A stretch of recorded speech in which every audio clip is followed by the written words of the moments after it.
Muy buenos días. Good morning, everybody. I'm Rafael Fernández de Castro. I'm the director of the Center for U.S.-Mexican Studies at UC San Diego, and I'm pleased to co-organize this webinar with Héctor Cárdenas, the president of COMEXI, the Consejo Mexicano de Asuntos Internacionales. Bienvenidos todos. Well, just to welcome everybody, it's really a pleasure to do this webinar with you, Rafael. We've had a very good run, I think, in the last few months. I think we've touched upon a lot of really important topics in the U.S.-Mexico relationship. I believe we began with a sort of preemptive look at what was in store with the new Trump administration. And I do believe, Rafael, maybe you disagree, but I do believe that we didn't expect at least to some degree, I think we had expectations that it would be a complicated time, but I think reality has outstripped our wildest expectations of this. And then we talked about the potential for the use of force in Mexico. Unfortunately, that hasn't happened. But I see Larry has arrived. Great. Beautiful. I Hello, apologize. Professor I've had Diamond.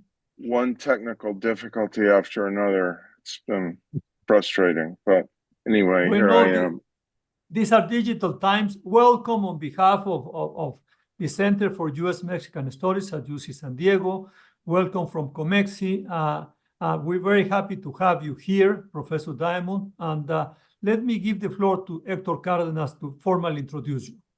Adelante, Héctor, por favor. Thank you very much, Larry, and very great welcome to you, Professor Diamond. It's a real privilege for me to welcome one of the world's foremost scholars on democracy and global governance, Professor Larry Diamond. He's a senior fellow. He's a senior fellow at both the Hoover Institution and the Freeman Spogli Institute at Stanford. And for decades, Larry has shaped our understanding of democratic development, advised governments and international institutions, and challenged complacency in the defense of liberal values. His work spans continents, crises, and disciplines. And I think what's really quite relevant of his career is that he's united a deep academic rigor with real-world impact. So I haven't read your full bio because that would take up the entire section, but I want to give you a very, very heartfelt welcome, and we're really looking forward to hearing your thoughts on today's topic. Thank you, well, Héctor. Thank you, Héctor, and thank you, Rafael. It's very nice to be with you. It's wonderful to have you here, and Professor Diamond or Larry, if you don't mind. Please, yes. We're very You can use Lorenzo too if you want to. And these are very special days. I'm still shocked by the announcement yesterday about not having revoking visas to international students in Harvard, which there's always something new happening on Trump 2.0. Let us start with that, Larry. What is your take on Trump 2.0? What is the difference between this Trump and Trump 1.0? Well, excuse me, let me remind everybody, we want to do this as interactive as possible. There's a Q&A button there. Please send us your questions, send us your comments. Larry could see them, otherwise Héctor and I will fill him with questions. So please use the button. Let's make this as interactive as possible and welcome everybody. Go ahead, Larry. Great. So I think the differences are the ones that the participants here in our discussion today understand. There are basically no checks on Trump's authoritarian impulses that are internal to the Trump administration. Last time, he had cabinet members like James Mattis, who were, very principled, widely respected people. General Kelly, who became the White House chief of staff. These were institutionalists, right? They believed in democracy. They believed in the rule of law, and they restrained Trump from doing his most wild, impulsive, and autocratic things. And when General Mark Milley kind of was marched out into the square, Lafayette Square, outside the White House, in a kind of what I think Trump imagined as a kind of display of authoritarian force and resolve, and Milley realized how he'd been used, he later apologized for it.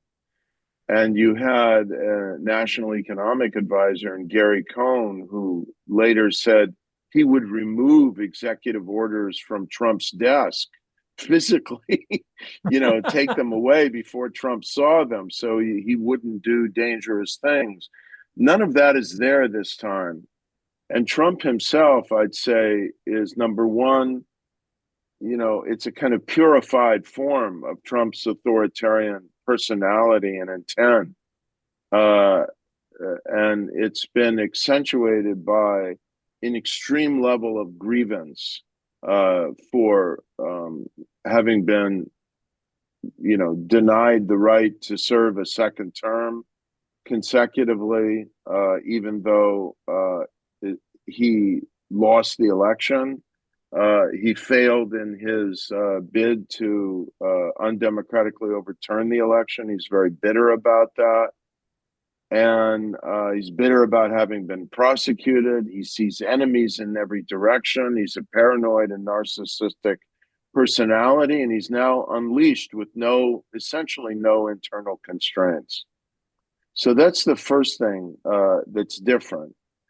And the second thing that's different, Rafael, is that he and the MAGA crowd around him have had time, 4 years out of power, to develop a more concerted agenda for assaulting independent institutions, as we're seeing with Harvard University, in civil society, concentrating executive power and constructing a more radical social, economic, and political agenda.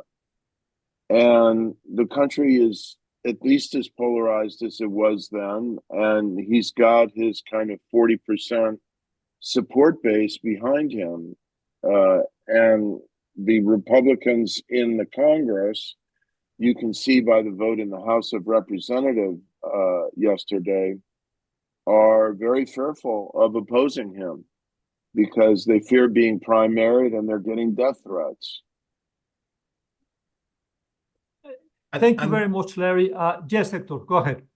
Yeah, and we've heard that about the prevalence of death threats even to the judiciary, and that takes me to the second question. So we've had in the United States certain guardrails for democracy that have long protected the democratic functioning of the country, and those have been perhaps principally, apart from the vote, the courts and a critical press and an influential press that could really do a lot of damage to governments if they step into problems.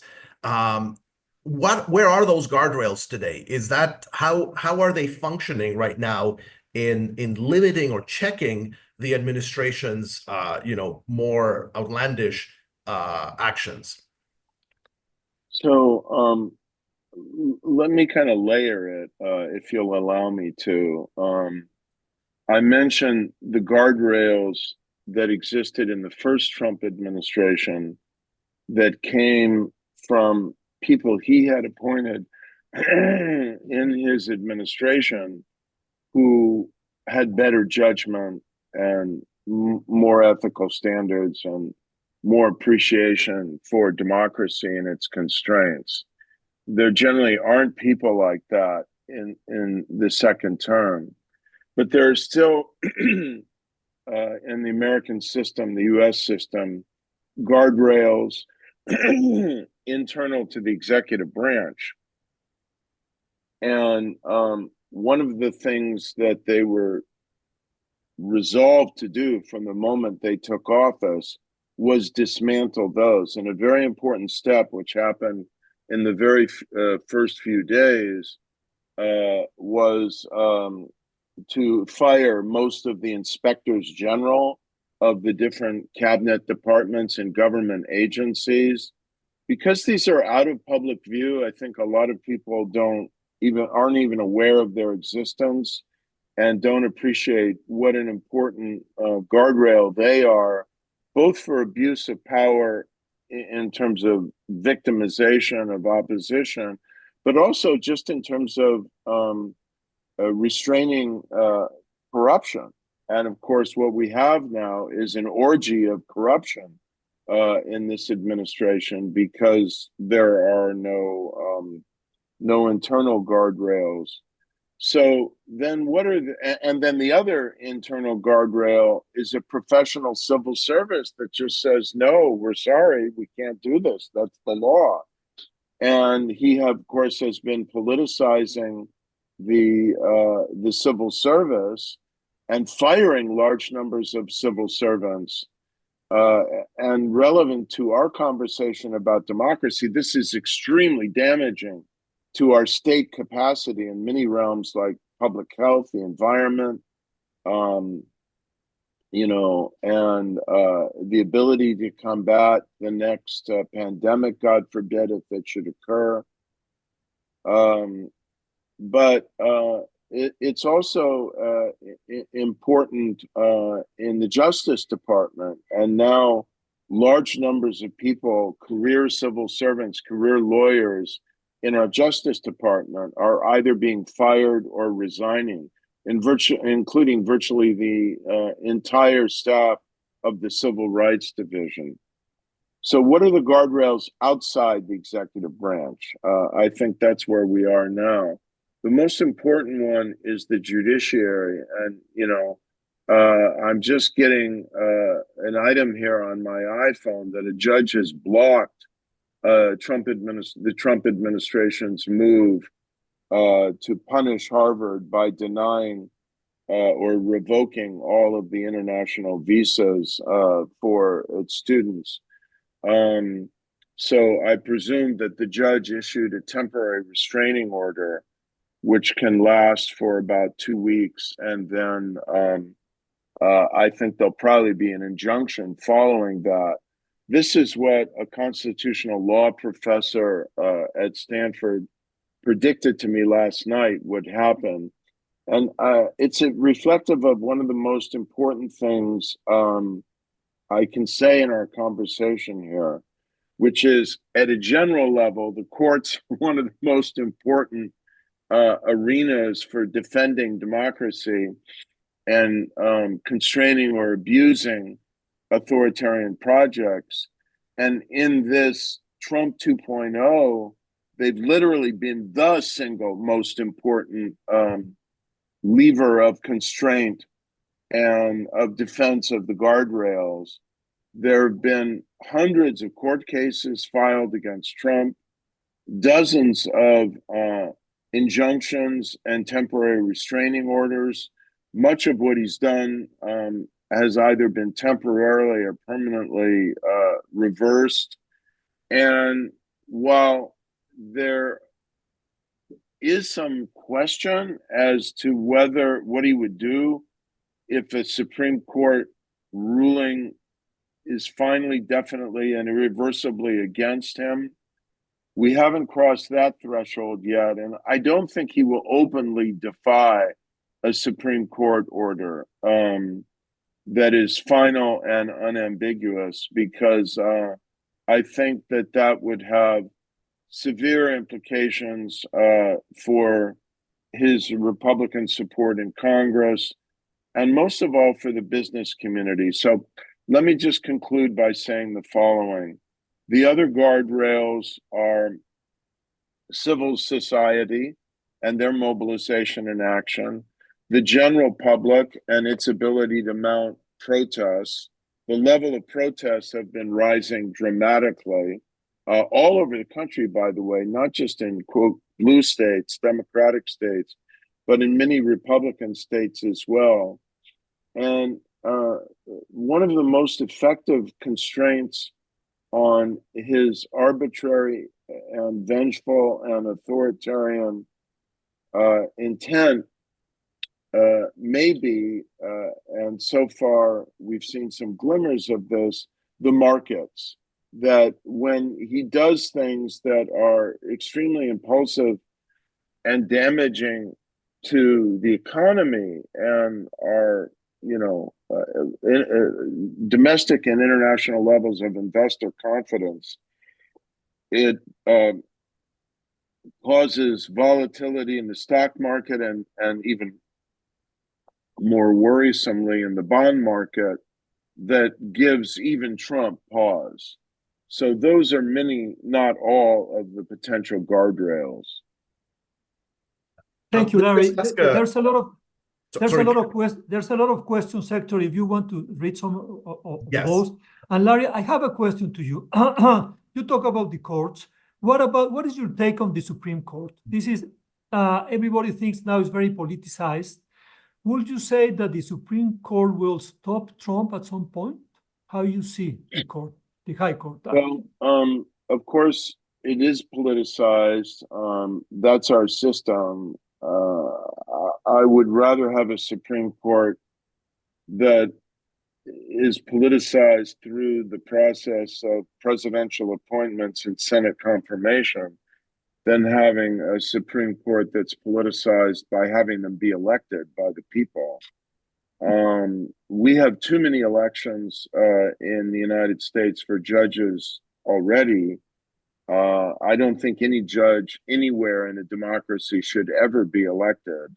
It's an independent branch, and I think it should be appointed through a process of merit and professionalism, combined with some degree of political input and judgment at the higher levels of judicial authority. And we're going to have an election in November. Very few of your viewers probably know this, for 3 seats on the Supreme Court in Pennsylvania. That is going to become a very intense test of political will in the U.S. and probably the most expensive judicial election in the history of the country. And we already had a recent one in Wisconsin. But for the U.S. Supreme Court, the fear was that because 6 of the 9 Supreme Court justices were appointed by Republican presidents, 3 by Trump, 2 by George W. Bush. Herbert. Herbert? 1 by George Herbert Walker Bush, 2 by George W. Bush, and 3 by Trump. The fear was that they would just all vote in lockstep with Trump, and every decision would be 6-3. But now we're seeing a somewhat different pattern. Sometimes the Supreme Court is giving some leeway to Trump, most disturbingly, I think, on executive power and executive immunity. Now, the recent decision taking away temporary protective status for 350,000 Venezuelan immigrants to the United States, who, of course, would go back to a very grim situation in Venezuela. But they've also been ruling against Trump in a number of instances. And one of them was by a 7-2 vote, where the only justices who voted with Trump were the most extreme right-wing executive affirming justices, Alito and Thomas. So I think the Supreme Court is beginning to show more integrity and more intellectual and political independence. And we haven't seen where it's going to come down on some final decisions. But I think they will protect birthright citizenship, as is in the Constitution. And I think they will draw more boundaries on what Trump is permitted to do than many people were fearing in the immediate days and weeks after January 20th. We have a couple of questions from the audience. I'm going to pose them to you, although they're slightly different, but maybe you can weave them into your comments. The first one from one of our audience members is saying that leading academics, including Erwin Chemerinsky, Dean of the UC Berkeley Law School, and Aziz Rana at Boston College, have pointed to problems with our Constitution, such as the gerrymandered House, the denial of equal suffrage in the Senate, and a partisan Supreme Court. They go on to call for a new founding document. Can you comment on the Constitution? Does it need a revamp, or is the Constitution going to be able to survive this new administration? And the second question has more to do with something you mentioned earlier in your comments about the personality of the president. And one of our audience members asks whether René Girard's ideas have any influence or shed any light on the Trump administration. And René Girard was a professor at Stanford who developed the model of human desire and talked about the impulses and so forth. Yeah, I can't speak to Professor Girard and what might have been his impact on the administration. Quite honestly, I don't know what the question is driving at. But let me talk about the constitutional issues a bit. I think that our Constitution will survive this authoritarian challenge in two respects. Number one, it isn't going to be formally altered. The Constitution is, as you all know, I think everyone on this Zoom, very, very difficult to amend. You need a 2/3 vote of each house of the Congress, and then the approval of 3/4 of the states.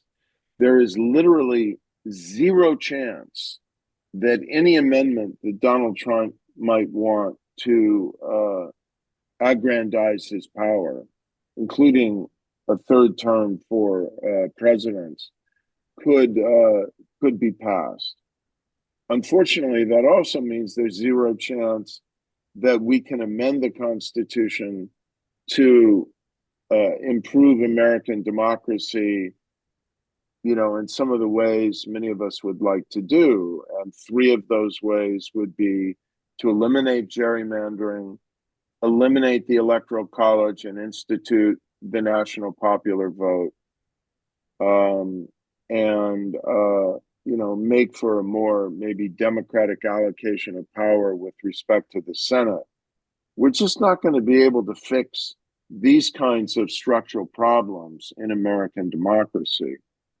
However, there's quite a lot of innovation going on at the state level in the U.S. I think all of our participants know the U.S. is kind of an outlier in being a particularly federal system with so much devolution of power to the states. And so gerrymandering has been eliminated in a number of states, usually by voter initiative, as we did in California, where we gave the power to draw congressional and state legislative district boundaries every 10 years to an independent commission.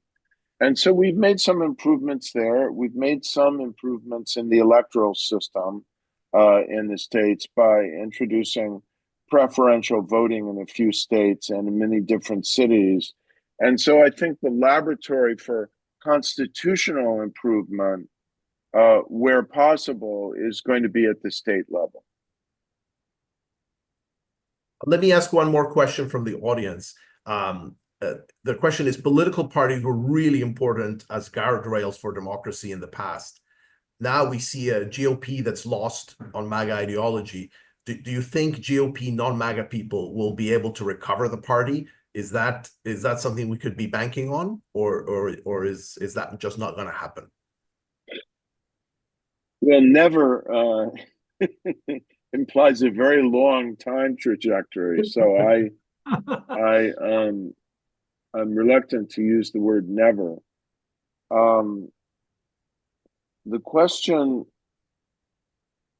heavily revolves on what happens in general elections and what happens in our electoral system. So let me unpack both of those 2 points. I think MAGA-ism, which is to my mind, isolationist, hyper-nationalist,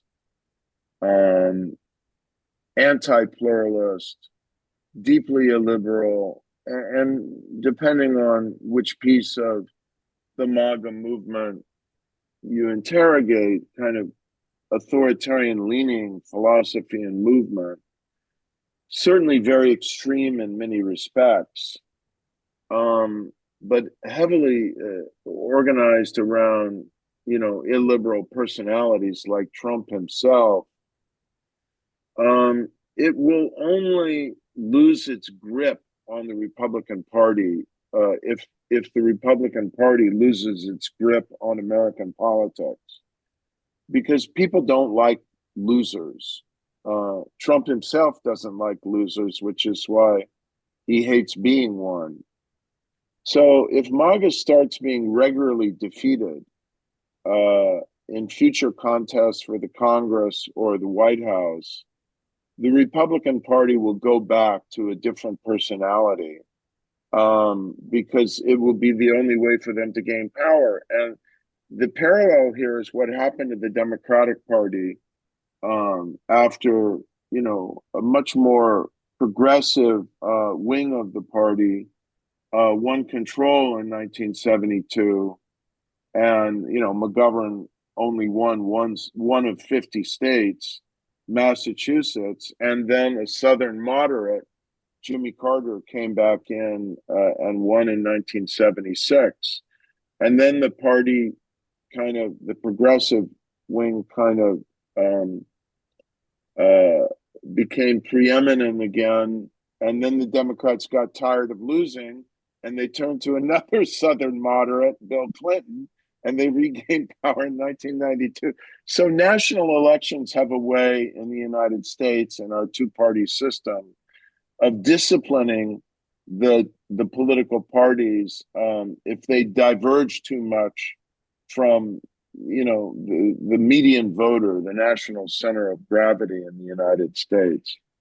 I think MAGA is going to crash and burn in the second Trump term, not as a relevant political impulse and constituency, but as a governing project, because he is so incompetent and he's doing so much damage to the national interest at home and abroad. So I certainly retain hope and some degree of analytic expectation that the grip will change, but it may take a few election cycles for that to happen.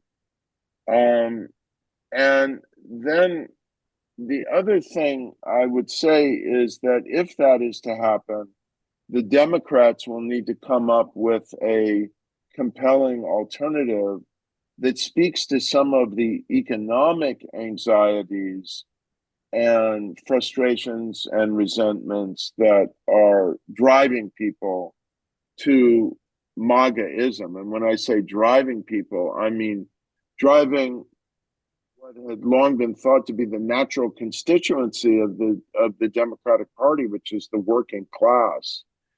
And I think there is an agenda out there for the Democratic Party's future that involves economic growth, economic inclusion, and addressing some of the problems we have, supply and demand problems, and particularly in terms of housing and infrastructure.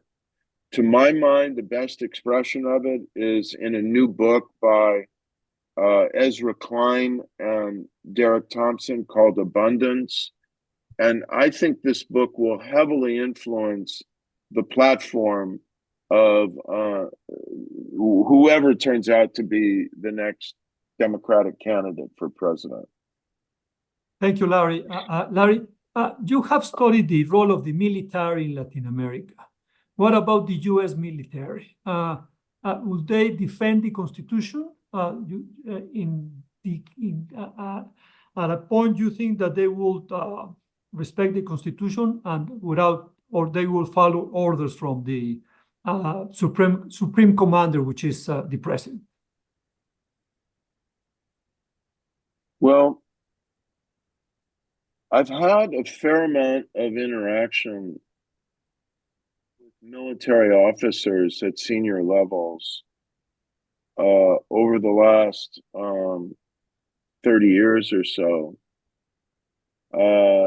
through programs where they come at, say, the lieutenant colonel stage, the colonel stage, the stage at which they are, headed to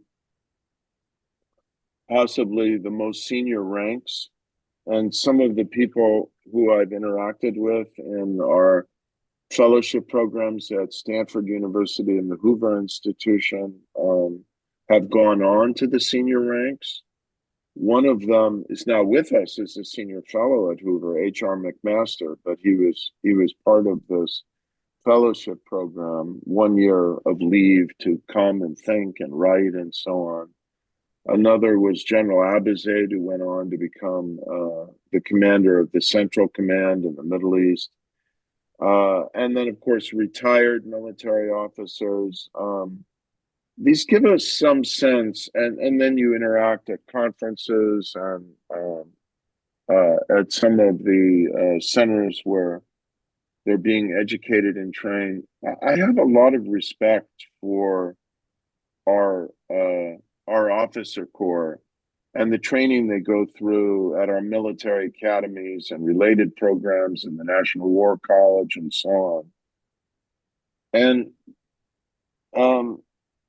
there's two elements of ethos here, of normative training and of commitment that are very deeply embedded in their sense of their mission and in their philosophy. The problem is they could come into conflict.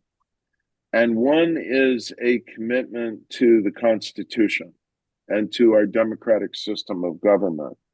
And I think this runs very deeply in the core of the vast majority of officers.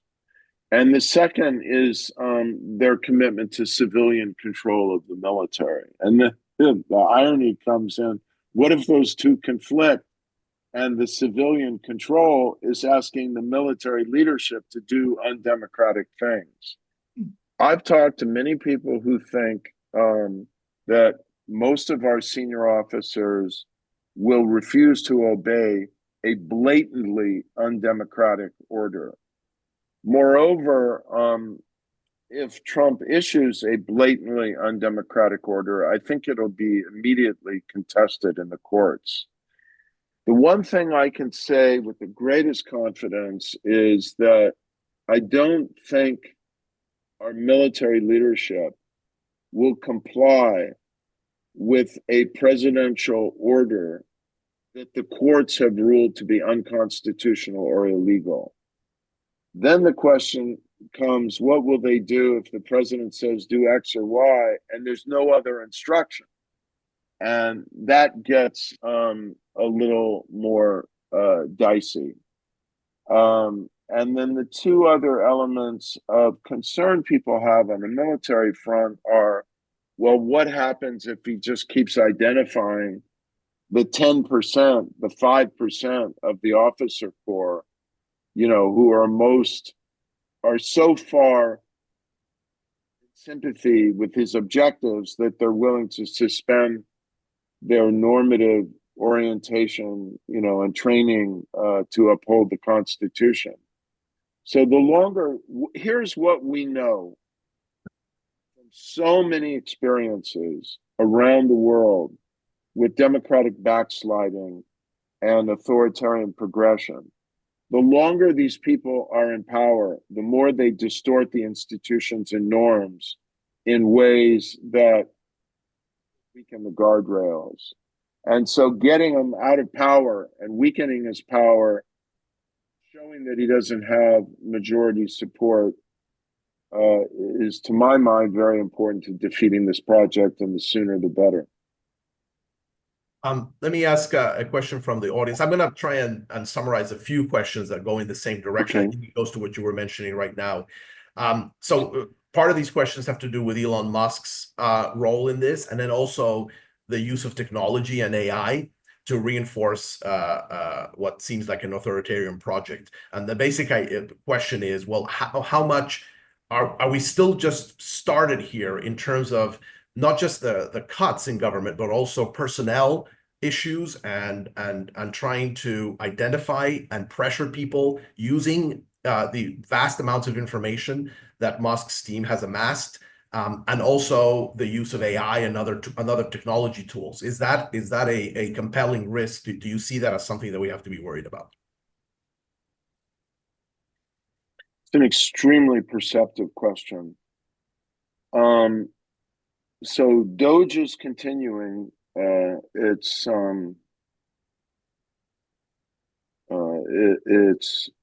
work of intimidating and dismantling various government agencies and processes beyond what I think is the legal or constitutional authority that it rightly has.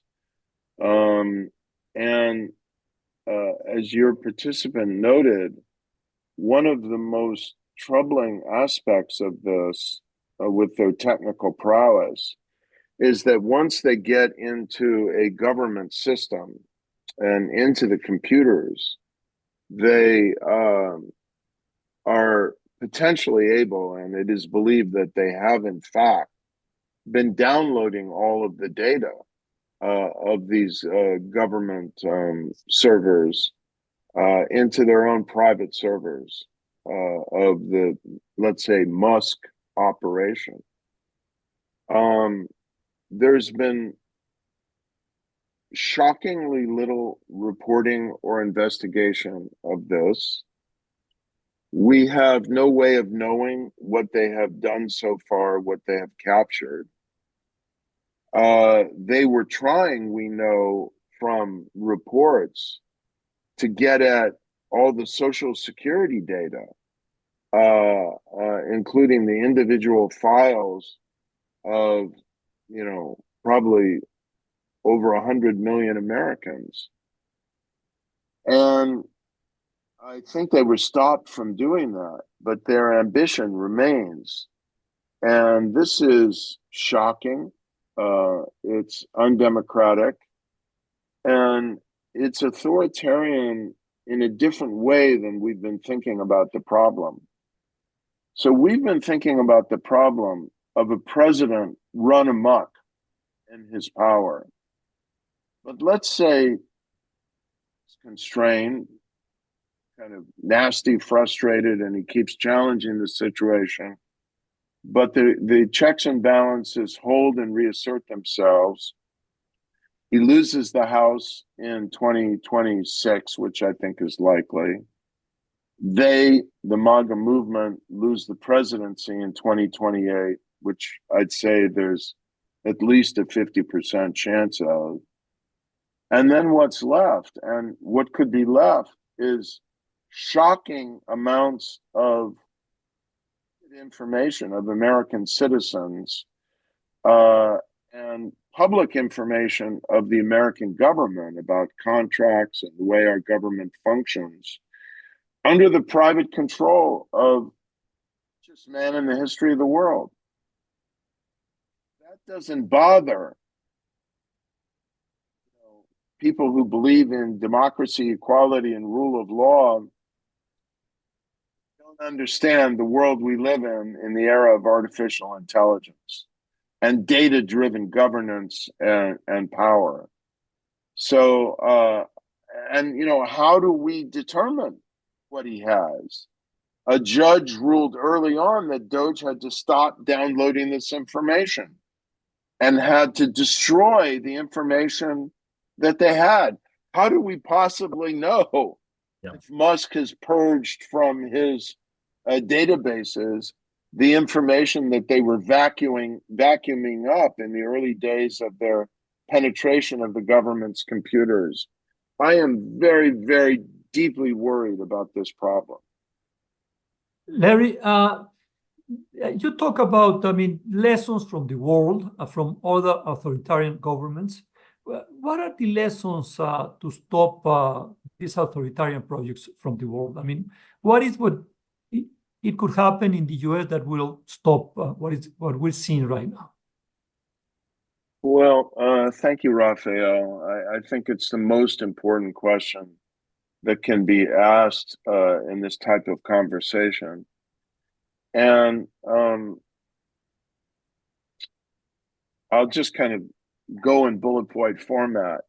The first lesson is early intervention. The earlier you intervene, the better the chance you have to stop the project, because the authoritarian project, in whatever specific form it has, always has a personality, a strong man. With one exception, in Bangladesh, it was a strong woman. But it always has a strong leader behind it. And then over time, if that strong leader and generally the ruling party are able to consolidate their power and just keep rolling, more and more people make compromises in order to just defend their narrow interests. And the constraints, the guardrails, are progressively diminished and removed over time. It can never happen in one fell swoop. So nobody in the current era is, Hitler on a 100-day march to total power. You have to move progressively to replace judges and put political loyalists on the bench.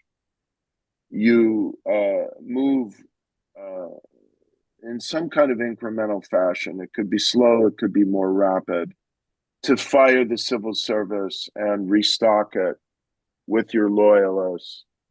You have to intimidate and subdue the media, the universities, civil society, the law firms, the business community. It's a lot of work. It takes time. And the more time they have, the further they can go. And the more time they have, and the weaker the guardrails, the more they can abuse power more totally. And we've seen this trajectory in every single instance. It happened rapidly in Russia. Didn't happen all at once in Venezuela.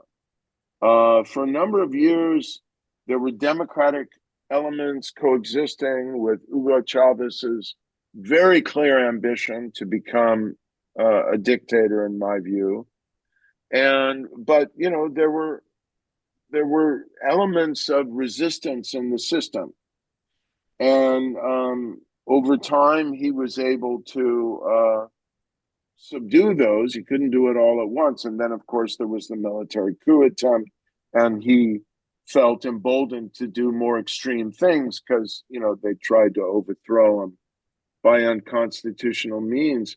Look at Turkey now. This project has been going on for 20 years. And Erdogan is doing much more extreme things now than he was doing 5 or 10 years ago, because the longer he's in power, you always start from where you are and ratchet it up further. And then these people deteriorate psychologically over time. There's some very interesting recent studies about what happens to, frankly, the chemistry of the brain as leaders spend more time in power with fewer checks and balances. Some of this is discussed now in a fascinating book I'm reading that I really recommend to your viewers. It's such a brilliant book by Rutger Bregman, Humankind, A Hopeful History. So early intervention is really important. And then how do you muster early intervention? You need collective action. That's the second fundamental lesson, that within sectors, within the law firms, within the universities, within the Congress, people have to draw together and put their collective interests and the collective interest of defending democracy over their immediate interests.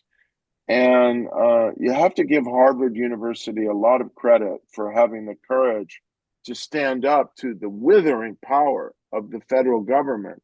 And now the other universities need to stand with them. And the entire sector needs to stand as one, saying, this is illegal, this is wrong. It's not only democratic, it's undermining our ability to compete with China and other countries in the world economically, technologically, diplomatically, and ultimately even militarily. It's certainly not making America great again. So early intervention, collective action, principle, and visible, forthright action, protest in the streets, principles of nonviolent civil resistance, non-compliance, do not obey in advance. These are some of the lessons we learn. Hey, thank you, Larry. A long list of things that can be done. Héctor, what are a few other questions, because we only have 10 minutes to go. This time flies, and this is a fascinating conversation, Larry. Thank you. Yeah, I think there were a couple of questions in the Q&A around the international implications of this, and what is the role perhaps of allies and partners, and what, if any, impacts does this have on the US's important alliances, including the relationship with Mexico and Canada. You mentioned how markets have been an important guardrail. Is the rest of the world in any way relevant to try to stem this drift?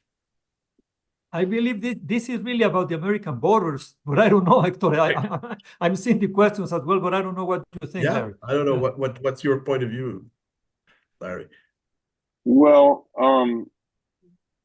fortunately, some of the world kind of feeding into his egoistic, narcissistic personality and agenda to try and just purchase influence through there have been a couple questions, I think, about corruption through the most transparent means. I mean, people are buying his cryptocurrency, and then, often from abroad, and then they go to the MAGA circle, maybe one of the Trump boys, and say, look, I just bought $200 million of your cryptocurrency. Now here's what I want in exchange.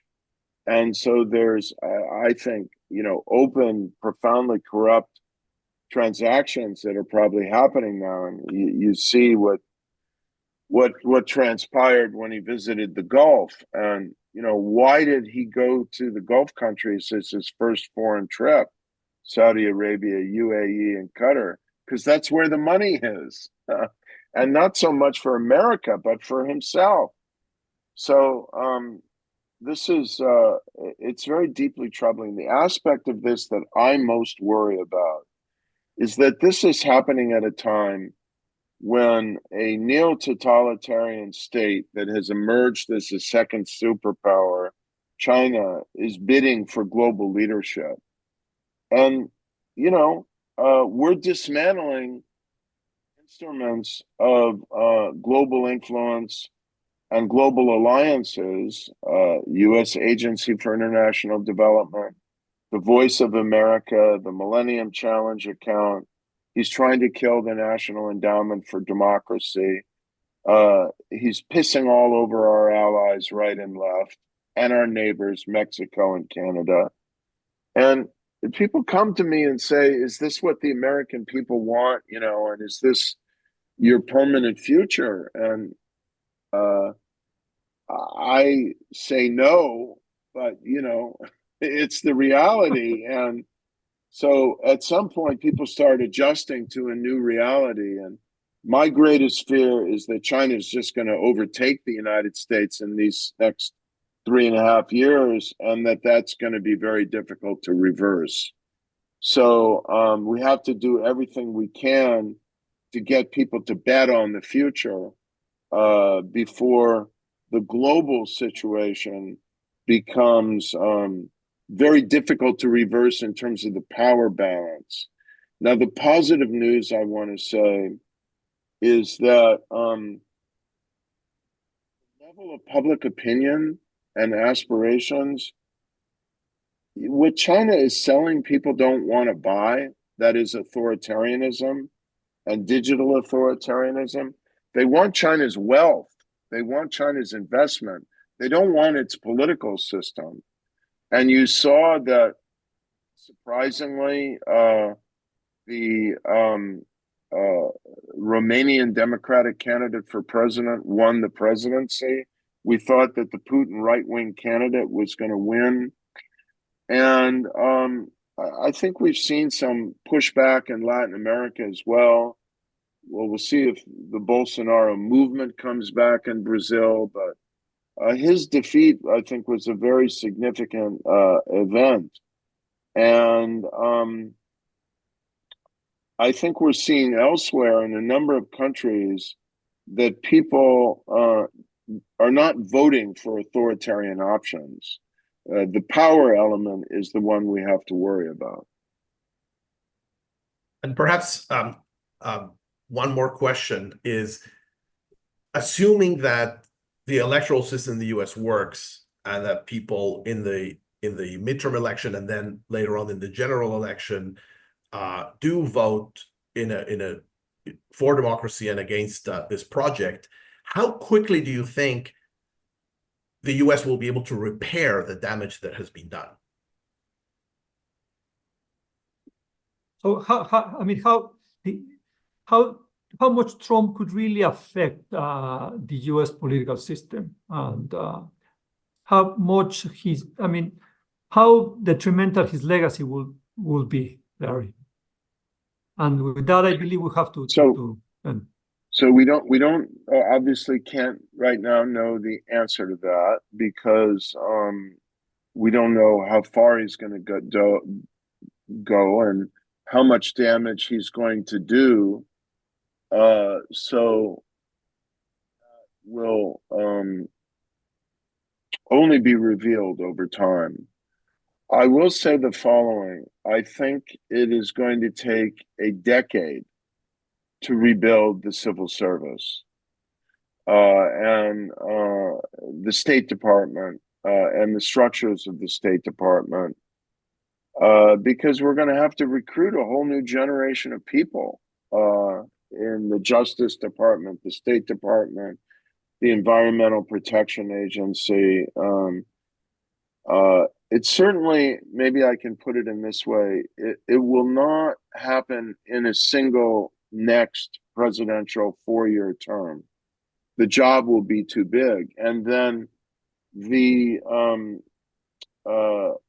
people will only come back, I'd say domestically and internationally, if they see that we're not in an infinite cycle of, having a more conventional constitutional president and then a MAGA authoritarian president. We're just going to alternate every 4 years. So I think minimum we're talking about 2 presidential terms. If we get 2 successive presidential terms of whatever party that are committed to democracy and constitutionalism and the rule of law. Internationally, I can only say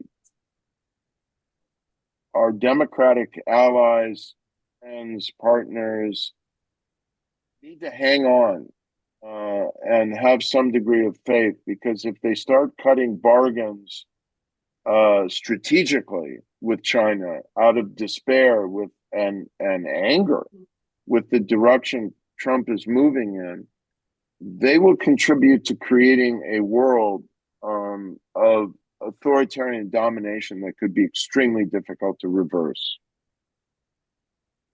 And just last week, we have a big meeting in China at the CELAC, at the ministerial level. All secretaries of state from Latin America visited China, and some presidents. And yes, we saw Xi Jinping being very, very friendly towards our region, Larry.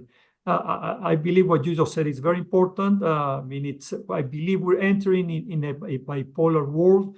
It's China versus the US, and we'll see. But these are fascinating times. So I'll Héctor, just add one yes. final thought.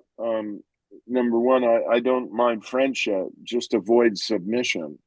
And number two, I think the world that's going to be constructed will only be one where it's the U.S. with its democratic allies and partners. It can't, and that's our, if you will, trump card, that we have the alliances and China does not. Well, with this, Héctor, I believe we have to say thank you to Larry. Thank you for everybody for being with us. This is fascinating.